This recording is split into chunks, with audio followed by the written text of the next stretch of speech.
Sudah jam 9 malam, Kang. Keluh istriku resah sambil memandang dagangan yang masih menggunung di kaca etalase. Gumamku mengiyakan. Akhir-akhir ini persaingan semakin ketat. Beberapa bulan ini jualan baksoku sepi. Tepatnya sejak warung di perempatan membuka usaha yang sama denganku. Dulu sehari kami bisa menjual ratusan mangkok bakso. Kini separuhnya saja sudah untung. Memang tak seharusnya menyalahkan orang lain. Sah-sah saja dan tak ada larangan berjualan yang sama dengan pedagang lain. Tapi aku merasakan ada aroma persaingan yang tidak sehat. Bagaimana bisa mereka menjualnya dengan hanya separuh harga? Ini sungguh tak wajar di tengah semakin melonjaknya harga kebutuhan pokok. Daging sapi di pasaran saja harganya sudah naik 30%. Belum lagi harga cabai, bawang putih, daun bawang, seledri, kecap, saus, dan juga gas. Kalau dikalkulasi, kenaikan seluruh bahan baku dan ongkos produksi sudah mencapai 25%. Sementara mau menaikkan harga jual di tengah resesi ekonomi seperti ini jelas tak mungkin. Aku mencoba bertahan dengan harga yang lama. Keuntungannya menurun drastis. Ya, sekedar impas lah. Tahu-tahu ada warung baru yang berani menjual dengan harga yang jauh lebih murah. Itu di luar logika perhitungan akal sehatku.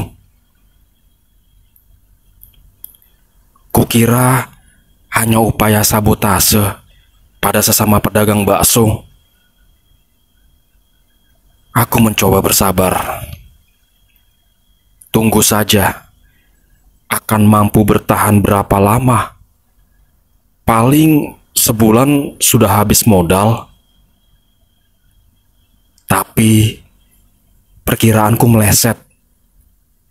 Jangankan bangkrut, warung di perempatan itu semakin lari saja. Aku hanya bisa gigit jari. Penasaran, aku mencari tahu identitas pesaingku. Ku bayar seorang mata-mata untuk menyelidikinya. Tapi sial, si mata-mata membawa lari uangku. Ia tak pernah kembali dan menghilang begitu saja. Akhirnya, lewat Pak RT, aku mendapatkan sedikit informasi. Nama pedagang bakso itu adalah Pak Dullah, pindahan dari Bogor. Insting persaingan membuatku semakin detil menelisik dan mencari-cari kelemahan lawan. Untuk menemukannya, kusuruh Pak Parman, pembantuku, membeli semangkok bakso di sana. Cukup lama aku menunggu. 1 jam kemudian, ia balik sambil membawa sebungkus bakso kuah yang masih panas. Waduh Kang, antrinya, pembelinya berjibun. Laris banget. Antriannya sampai mengular, kata Parman, semakin membuat hatiku panas. Gak usah banyak omong. Kita lihat bagaimana bakso ini bisa hanya separuh harga kita. Pasti ada kelemahan yang bisa kita temukan. Sergahku kesal membungkam kalimat pujiannya. Ya, mungkin baksonya tak memakai daging asli. Bisa saja hanya pakai perisa makanan yang harganya jauh lebih murah. Begitu bungkus dibuka, bau harum daging bakso tercium kuat, menggoda selera. Kucicipi sedikit kuahnya. Boleh juga. Kukira Pak Dula menggunakan sumsum tulang untuk memperkuat cita rasanya. Lidahku bahkan tak merasakan adanya MSG atau perisa apapun. Semuanya fresh. Kuakui kecerdikannya. Kucocol sebutir bakso dengan garpu, lalu kugigit ujungnya untuk mengetes kekenyalannya. Daging bakso seperti meleleh di mulutku. Kenyal dan empuknya sangat pas. Aku tertegun. Rasa dagingnya sangat mantap. Bahkan lebih berasa dibandingkan bakso buatanku. "Gimana, Kang?" tanya istriku penasaran.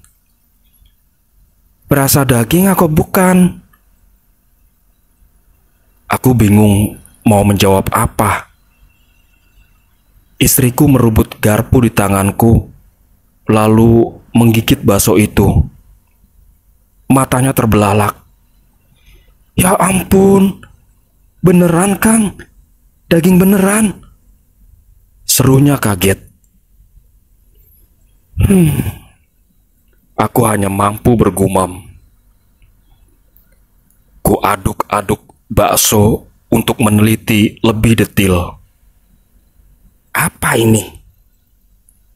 Keningku mengernyit saat mataku melihat potongan daging cincang.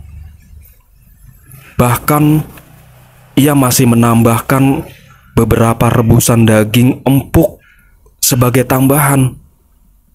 Buset, aku melongo. Tapi tunggu dulu. Jangan-jangan ini bukan daging sapi, tapi daging celeng. Di pasaran kadang dijual daging oplosan dengan harga yang sangat murah. Kuambil kaca pembesar untuk melihat tekstur seratnya. Katanya, kalau daging celeng itu bertekstur samar dan jauh lebih renggang daripada daging sapi. Warnanya juga lebih pucat. Tapi lagi-lagi aku tidak menemukan keanehannya. Atau barangkali aku yang terlalu bodoh sehingga tak mampu melihat perbedaannya. Haruskah aku cek di lab untuk memastikannya? Kukira aku terlalu berlebihan. Kalah telak 2-0. Bakso buatan Pak Dullah selain lebih murah, juga lebih enak dari baksoku. Pantas saja pelangganku kabur ke sana. Tapi bagaimana bisa? Aku masih belum bisa mempercayainya. Rasa penasaran yang semakin menderaku membuatku bertindak nekat.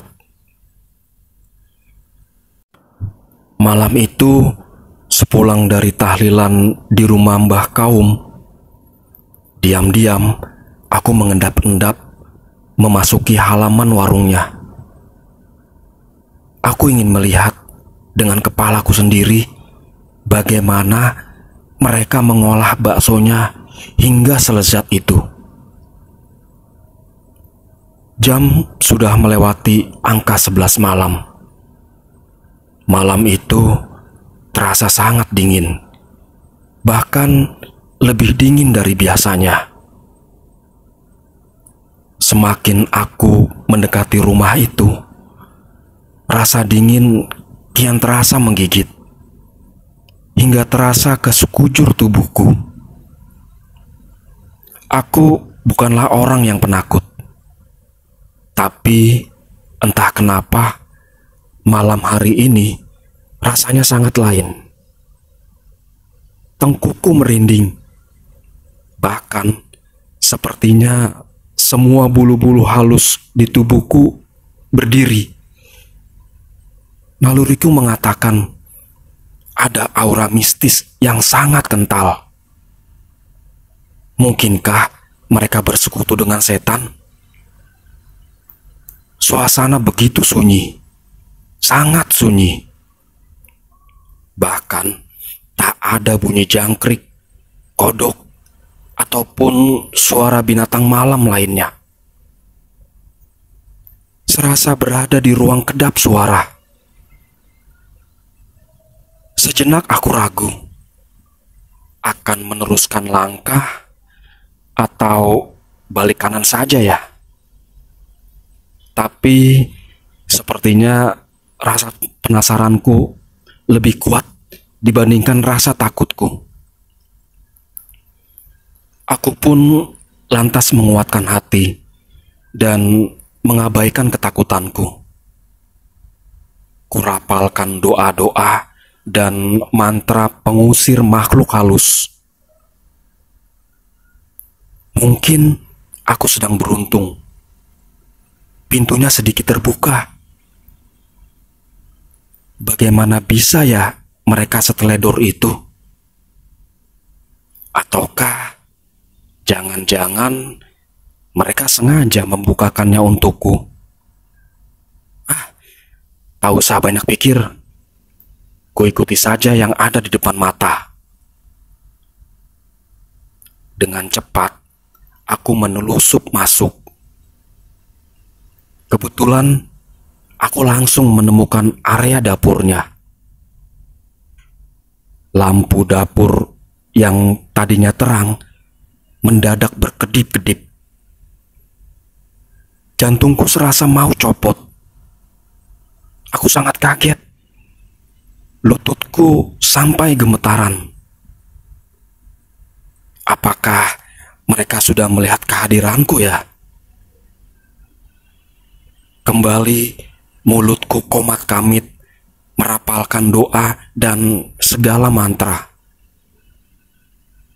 Ku tarik nafas panjang untuk menenangkan diri. Pasti hanya soal teknis saja.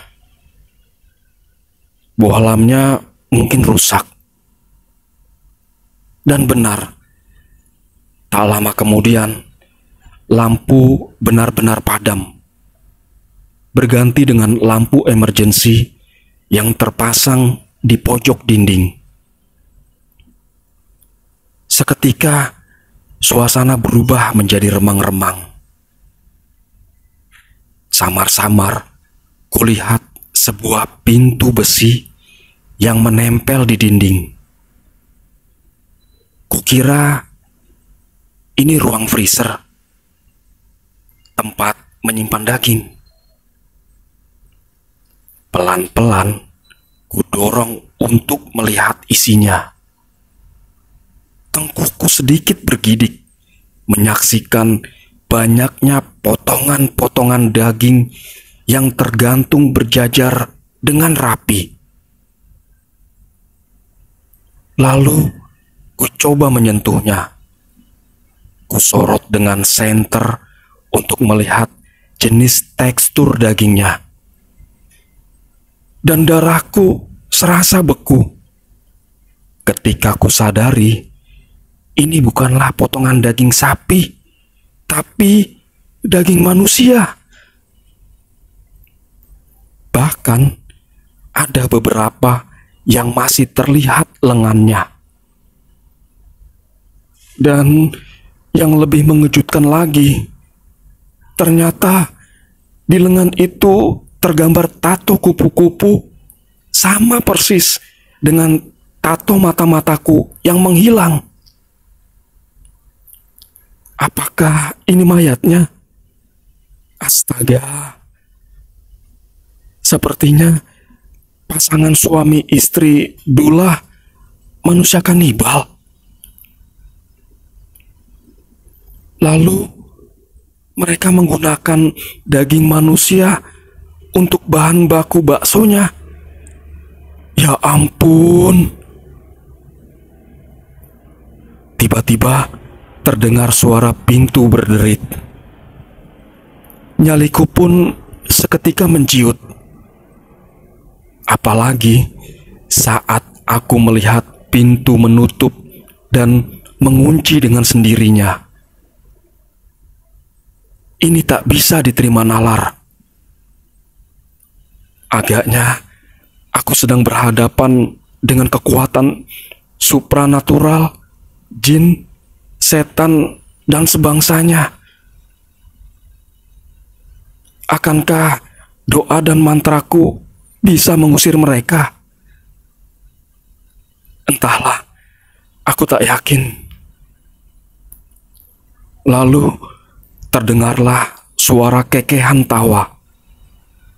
Di hadapanku berdiri Pak Dullah dan istrinya. Tapi ekspresi keduanya sangat mengerikan. Wajahnya berlipat-lipat lebih tua dari biasanya.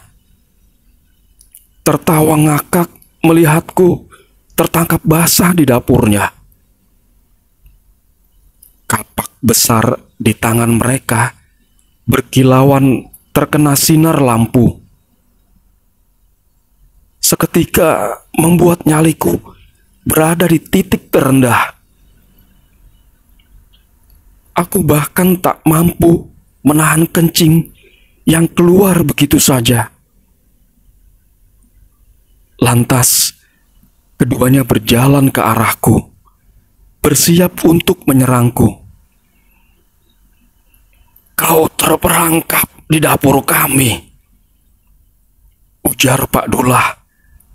Suaranya terdengar sangat parau. "Kau akan jadi bakso yang sangat lezat esok," timpal Bu Dullah sambil terkikik senang. Seketika aku mundur ke belakang. "Kalian gila! Kalian pembunuh!" seruku dengan perasaan campur aduk. Keduanya tertawa terbahak-bahak. Aku berharap ada orang yang mendengarnya. "Terserah mau bilang apa. Kami memang bersekutu dengan setan. Kami akan tetap hidup sepanjang minum darah manusia. Kami hanya butuh darahnya saja. Dagingnya kami kembalikan pada manusia.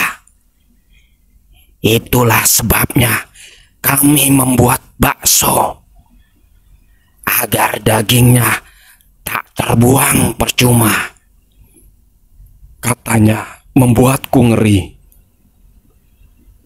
Mereka bergerak maju dan mendesakku. Aku mundur sampai ke dinding. Tak ada jalan untuk meloloskan diri. Sungguh, aku sangat menyesali kenekatanku memasuki dapur mereka. Akankah nasibku sama dengan potongan daging di freezer itu?